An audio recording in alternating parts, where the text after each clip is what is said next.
doing spots is something I've done for 12 years. It's not as fun anymore. Doing them. It's not as fun anymore to have to make small talk with Anthony Jeselnik, who shared an article saying that comedy had an alt-right problem that the New Republic decided to publish. Anthony Jeselnik, who made his bones doing Boston Marathon bombing jokes, has now decided he's the arbiter of what is and isn't appropriate to be said on stage. And I have to go and speak to him like he's an actual human being. That's what I have to do. That's part of my career. I have to speak to him like he's a person. He's a great joke writer. The comedy's not really for me. I'm more interested in human beings, carbon-based life forms. But what he does is, great and people love it. But that's what spots are. I have to sit in a green room and talk to him, even though I know that he shared an article that seeks to take everybody that I know's career away. But I got to sit there and go, yeah, how are you? Oh, they're good. Yeah, the audience is good. Good to see you. And I shit on Austin all the fucking time. I shit on it all the time. But, a lot of these people in LA, I mean, they've got another thing coming. Right now. It's like, were you typing in a song or something? Jesus Christ. I hope she's putting your dog in there. Seriously. She's standing there with her mouth open now. I was getting a lot of emails to our listener email about Tim Dillon and his podcast and him sort of, frankly, talking shit. Mm-hmm. Did you hear about that? How do you feel about that? Okay, I heard about this. And listen, I don't really know Tim Dillon. I know who he is. I've heard of him. I didn't realize that he was in LA. I think we must run in different circles. I think he makes most of his money on the road and doing his podcast on Patreon. But I've certainly heard of him, and we have friends in common. Like, I know the guy, and from what I know about him, I don't dislike him, but just know there's no relationship there. But for the past 2 weeks, I guess he moved to Austin with a lot of the Rogan crew, people who went to Austin, and had come back to LA for like 2 weeks, and we were on a lot of shows together. Like a bunch of shows together, and he was a nice guy. Like, I was like, I wonder what to expect. Is he going to be cocky? Is he going to be a jerk? Is he going to want to go up at a certain time?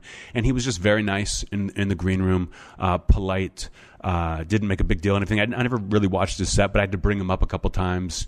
He bailed on a couple of shows here and there. Like, and people cancel shows all the time, but it was fine. And we talked for maybe a couple minutes, and then I know he leaves town.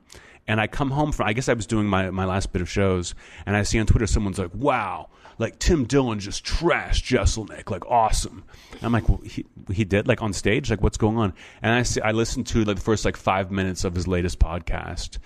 And did you listen to it, Erica? No, but someone transcribed it pretty much. Yeah, and tell me if I'm saying this wrong, but I think that this is what it was. He was like, he starts the podcast and he's explaining to fans who went to shows, because he would bail on shows and fans would get very upset because they paid to see him specifically and would be mad. And I was at a couple of those shows.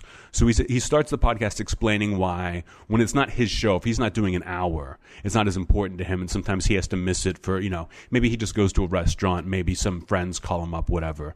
But he's like, stand-up in LA is not that fun. He's like, stand-up in LA is sitting in a green room making small talk with Anthony Jeselnik. And Anthony Jeselnik is not a human being. I'd rather be talking to human beings, carbon life forms, I think he uses the phrase. And it was just awful having to make small talk with him, and then goes on to trash me for this for that article that I tweeted that he said threw his friends under the bus, which I will get into in a second. And I thought this was very funny.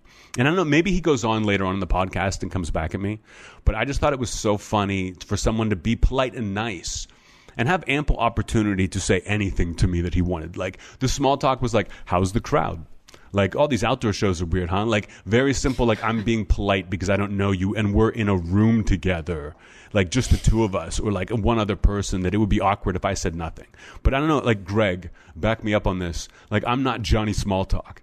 No one's God, hanging out with Jeselnik is just a ton of small talk. It's not my thing. I'm just being polite. And he was being polite. So to hear him go off like that, and if you've ever heard his podcast, he has a completely different voice.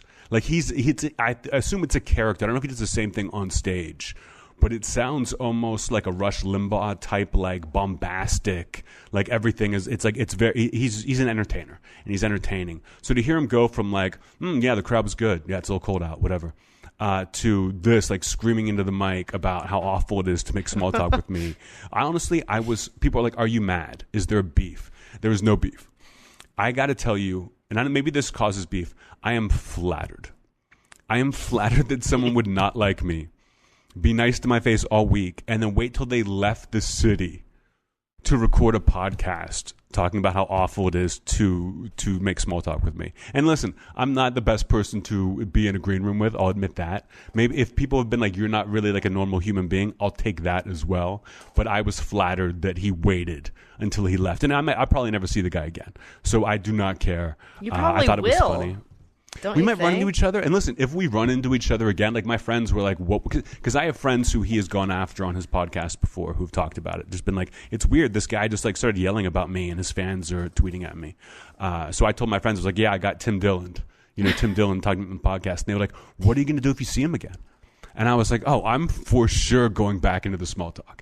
Like, I hope Tim wants to talk about the weather because that's what he's getting. Crazy like, clouds. I can't wait to do it. Yeah, like, how about this heat, Tim?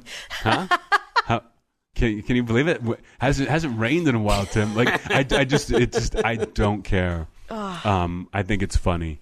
But I hate that when your personality on Shtick. air is bombastic, to go that route is disappointing. No, he's I don't a have a problem free with it. thinker. He's a I'd Rogan rather someone guy. be chill backstage and be bombastic in their act than be bombastic all the time.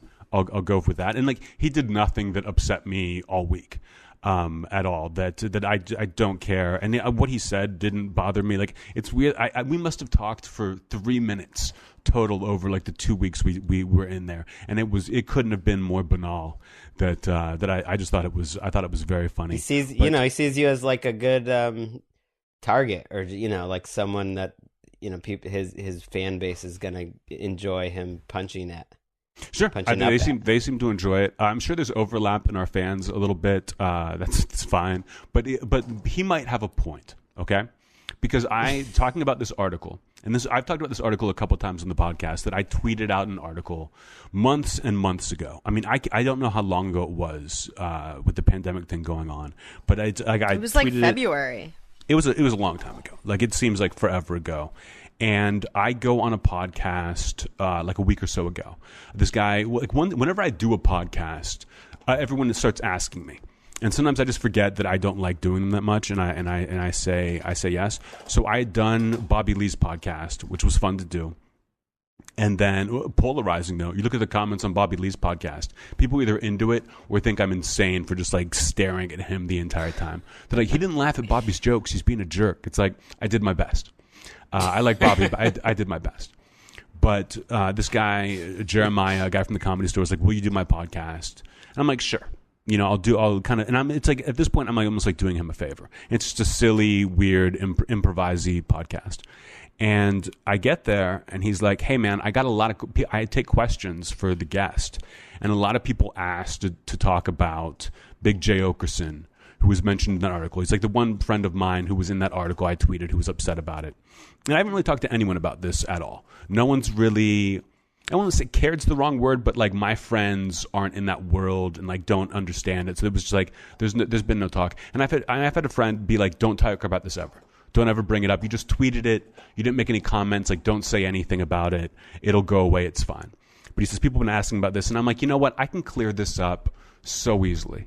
Like, this will be fun. This will be the perfect way to do it on this podcast. Go ahead and ask me the question. And my plan is, so he asked me the question, and the rest of it is so just silly and stupid, except for this one part.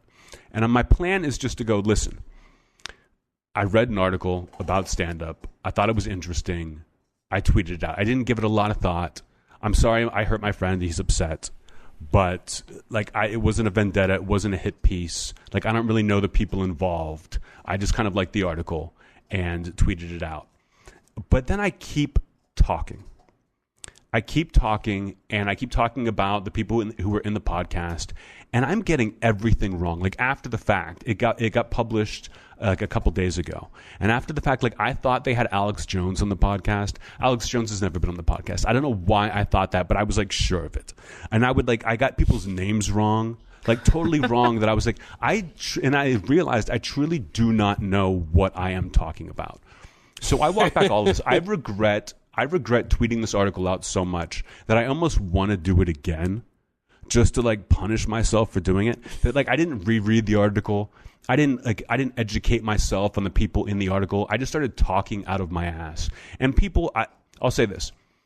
I walk back everything I said after the first like 2 sentences, and I deserve every bit of hate I get from their fans. They can give it to me. I was wrong. I'm frankly embarrassed for saying things where I've not done the research. The Alex Jones thing is hilarious to me. And they did have Milo on, which is like Alex Jones light, I would think. But yeah, I was just so wrong in everything I said that I was like, God, I can't believe I said this so confidently. But if I just stuck to my plans, it would have been fine. But now that I've said what I just said about that article, I will never talk about it again. You can hate me if you want to. I have no problem with that. Sometimes, and Greg can back me up on this, I just talk without knowing what I am talking about.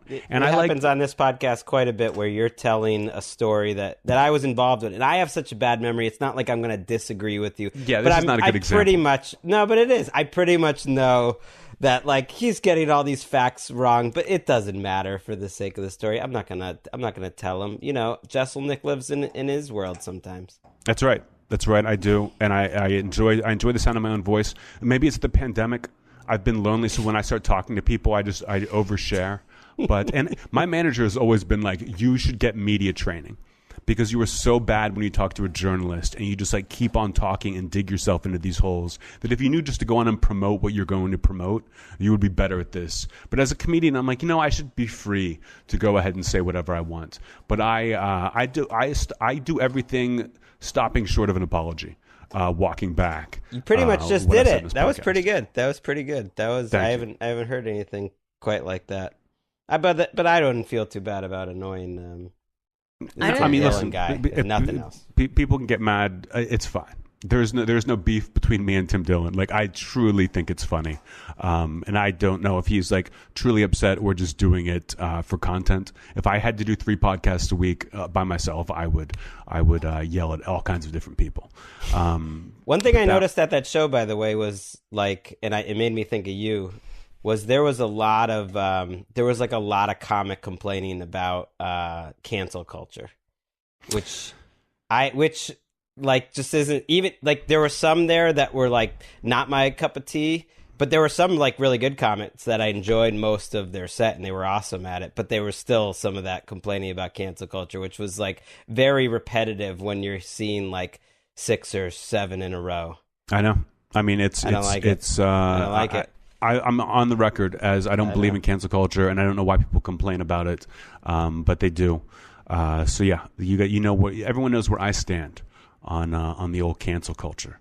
I don't know who you're talking